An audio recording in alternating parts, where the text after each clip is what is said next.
Hi hello friends, ಎಲ್ಲರಿಗೂ ನಮಸ್ಕಾರ. ಇವತ್ತು ಬಂದು ಮೇ 2ನೇ ತಾರೀಕು ಗುರುವಾರ. ಸೊ ಒಂದು ಕಡೆ ಪೂಜೆ ಕೆಲಸ, ಒಂದು ಕಡೆ ಮನೆ ಕ್ಲೀನಿಂಗ್ ಕೆಲಸ. ಬಟ್ ವಿಡಿಯೋ ಮಾಡ್ತಾ ನಿಂತರೆ ಕೆಲಸ ಎಲ್ಲ ಪೂರೈಸೋಕ್ಕಾಗಲ್ಲ ಅಂತ ಅಂದ್ಬಿಟ್ಟು ನಾನೊಂದು ಸ್ವಲ್ಪ ಎಲ್ಲ ಕೆಲಸ ಮುಗಿಸಿ ಮಧ್ಯಾಹ್ನದ ಮೇಲೆ ವ್ಲಾಗ್ನ ಶುರು ಮಾಡಿದ್ದೀನಿ. ಸೊ ದಿಂಡು ಹೇಳ್ಕೊಡೋಣ ಅಂತ ಅಂದ್ಬಿಟ್ಟು ಒಂದು ಸರಿ ಹಾಕ್ಕೊಟ್ಟಿದ್ದೆ ಅಜ್ಜಿಗೆ, ನಮ್ಮ ಓನರ್ಗೆ. ಅವ್ರು ತುಂಬ ಇಷ್ಟಪಟ್ಟು ನಾನು ಕಲಿಬೇಕು ಅಂತ ಅಂದ್ಬಿಟ್ಟು, ಅವ್ರಿಗೆ ವಯಸ್ಸಾಗಿದ್ರೂ ಆಸಕ್ತಿ ಯಾವ ರೀತಿ ಇದೆ ಅಂತ ನೋಡಿ ಅವರು ನಾನು ಹೇಳಿದೆ, ಅಜ್ಜಿ ಫಸ್ಟ್ ಎಲೆಯಲ್ಲಿ ಹಾಕಿ ಕಲೀರಿ ಅಂತ ಅಂದ್ಬಿಟ್ಟು. ಅದಕ್ಕೆ ಅವರು ಟ್ರೈ ಮಾಡ್ತಾ ಇದ್ದಾರೆ. ತುಂಬ ಪ್ರಯತ್ನ ಪಟ್ಟರು ಮಾಡಿ ಕಲಿಯೋದಕ್ಕೆ. ಇವಾಗ ನಾವೇ ಆದರೂ ಅಷ್ಟೇ, ಅಯ್ಯೋ ಬೇರೆಯವ್ರು ಹಾಕೊಟ್ರೆ ಸಾಕು ಮುಟ್ಕೊಂಡ್ರೆ ಅಂತ ಅಂತೀವಿ. ಬಟ್ ಕಲಿಯೋದಿದೆಯಲ್ಲ ಆಸಕ್ತಿ, ಅದಕ್ಕೆ ವಯಸ್ಸೇ ಇಲ್ಲ ಅಂತ ನನ್ನ ಪ್ರಕಾರ.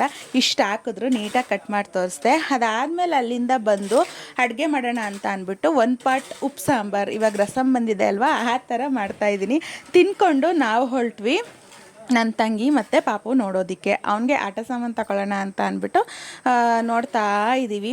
ಸೊ ಈ ಒಂದು ಆಟ ಸಾಮಾನ ತುಂಬ ಇಷ್ಟ ಆಯಿತು.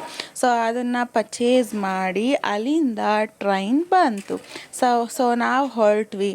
ಹೋಗೋ ಅಷ್ಟರಲ್ಲಿ ಅಂತೂ ಇಂತೂ 6:30-7 ಗಂಟೆ ಆಗೇ ಬಿಟ್ಟಿತ್ತು. ನಾವು ಎಲ್ಲೇ ಟ್ರೈನ್ಗೆ ಹೋದ್ರೂ ಬರೋದು 10-15 ನಿಮಿಷ ಹೆಚ್ಚು ಕಮ್ಮಿ ಆದರೂ ಒಂದೊಂದ್ಸತಿ ಹೋಗೋದಂತೂ ಅರ್ಧ ಗಂಟೆ 3/4 ಗಂಟೆ ಲೇಟ್ ಆಗಿಬಿಡುತ್ತೆ. ಟ್ರೈನಲ್ಲಂತೂ ನಮ್ಮ ಹಳ್ಳಿಗಳ ಸೈಡು ಬೆಳೆದಿರುವಂತಹ ಸೊಪ್ಪು ತರಕಾರಿನ ಮಾರ್ತಾ ಇರ್ತಾರೆ. ಅದರಲ್ಲೂ ಫ್ರೆಶ್ ಆಗಿತ್ತು ಗಂಟೆ ಸೊಪ್ಪು, ತುಂಬಾ ಒಳ್ಳೆಯದು ಶೀತ ಕೆಮ್ಗೆಲ್ಲ ಅಂತ ಅಂದ್ಬಿಟ್ಟು ತಗೊಂಡೆ. ಅದ್ರ ಜೊತೆಗೆ ಮದ್ದೂರು ವಡೆ.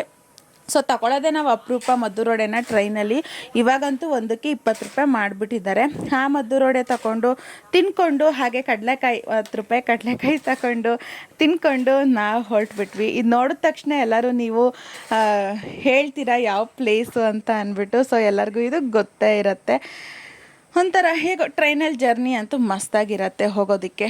ಅಂತೂ ಇಂತೂ ತಲುಪಿದ್ವಿ. ಅಲ್ಲಿ ಮಗು ಜೊತೆ ಆಟ ಆಡ್ಕೊಂಡು ಎಲ್ಲ ಮುಗಿಸಿ ಮಲ್ಕೋಬೇಕಿದ್ರೆ ಮಸಾಲೆ ಪುರಿ ತಿಂದು ಹಾಗೆ ಅನ್ನ ಸಾಂಬಾರೆಲ್ಲ ಊಟ ಮಾಡಿ ಇವತ್ತು ಮಲ್ಕೊಂಡ್ವಿ.